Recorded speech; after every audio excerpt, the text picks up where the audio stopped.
In 2012, I was on a mission. It wasn't a mission here on planet Earth, and something happened that day. There was a huge explosion, and as soon as it happened, I started seeing things that in the beginning I thought, I'm going crazy. Reincarnation is very real.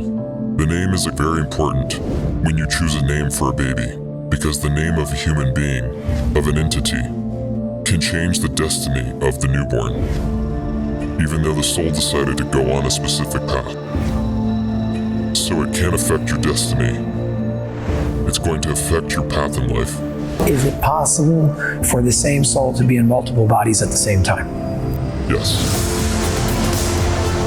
Every Dalai Lama that was here was a new soul. The current Dalai Lama will complete his mission. He will then recycle, reincarnate, and he will reincarnate to the higher realm. The new Dalai Lama will do the same thing. Later on, I was on a higher level, and a higher level, and I experienced an actual, I could say, discussions with certain entities. What is life there?